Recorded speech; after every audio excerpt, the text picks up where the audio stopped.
So in this video, we're going to have quiz 21, and then I'm going to go on to your last test of this 9 weeks, which are going to be test 9. So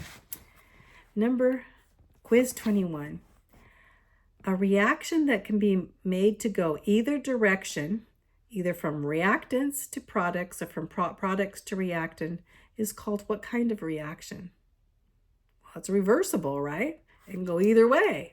So it's called a reversible reaction. These are in your book.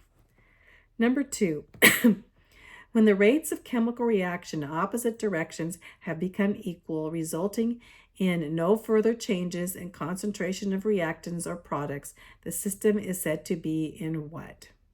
I hope you know that. Equilibrium, right? equilibrium, equilibrium.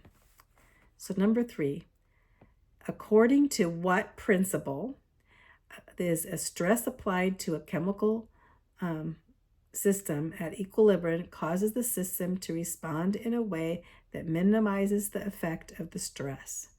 So this principle means as stress comes, it's going to shift to one side or another. Shift right means shift to the products, or it's going to shift left to the reactants. Remember that? So according to what principle? It's a guy's name, a French guy's name, Le Chatelier. Think of chandelier, Le Chatelier. It shifts, right? That's how I remember. Le Chatelier. Lechateliers.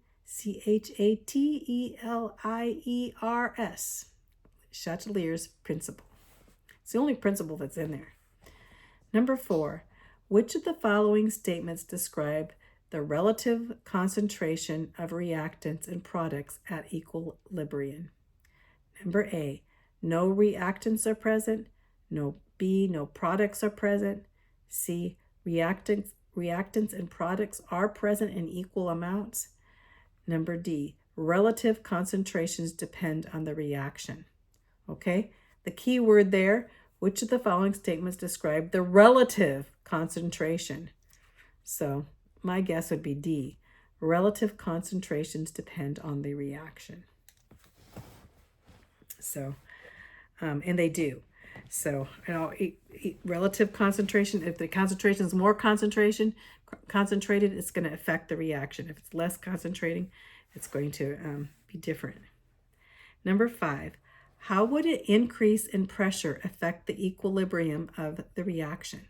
So here you have carbon dioxide, CO2 gas with H2O, which is water, liquid, and then it changes into H2CO3, aqueous, which is an aqueous solution is not necessarily liquid.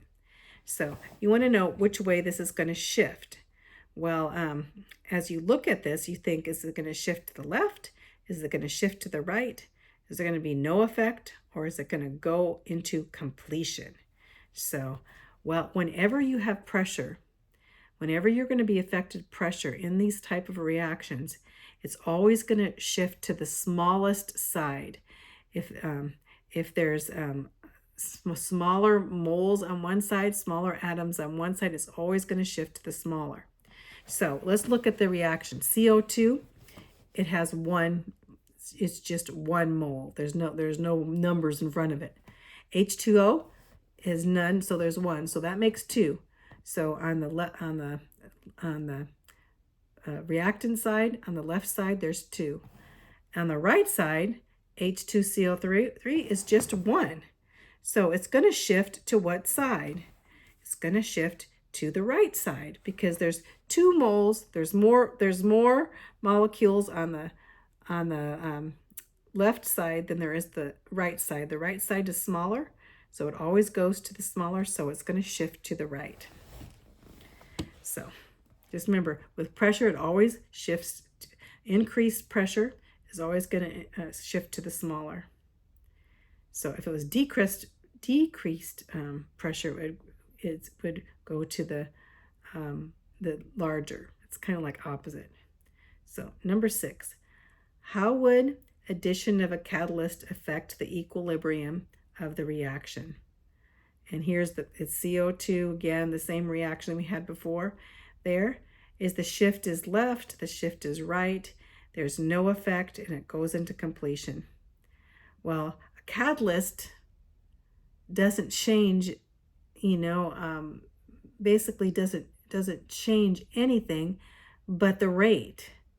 So it's not going to shift left, it's not going to shift right, it's not going to go into completion. It's going to have no effect on this, on the equilibrium at all. It only affects the rate, not the equilibrium. So it'd be C, no effect. 7, how would continually removing the products affect the equilibrium? So if you kept the products, you kept removing the products, then it would not shift. It would not shift back and reverse, because as it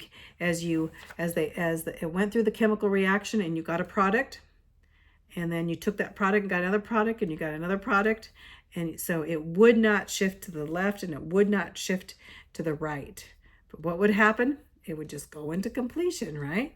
Because you keep taking the product and you get more product, and so then it makes the reaction keep going, because it keeps going to the product. It doesn't really shift there, but it keeps getting more product. It goes into completion. How would an increase in pressure affect the equilibrium of a system? So if you increased pressure for equilibrium, would it shift to the left? Would it shift to the right? Would it no effect? Will it go into completion? Pressure, the increased pressure would increase the rate of reaction, but it doesn't really affect the equilibrium of anything. So as for increasing, because when you increase the pressure, it increases the whole, the whole equation, and so it wouldn't have any effect or shifts, so. Okay, that's your quiz 21. So I'm going to go now. I'm going to put this in another video.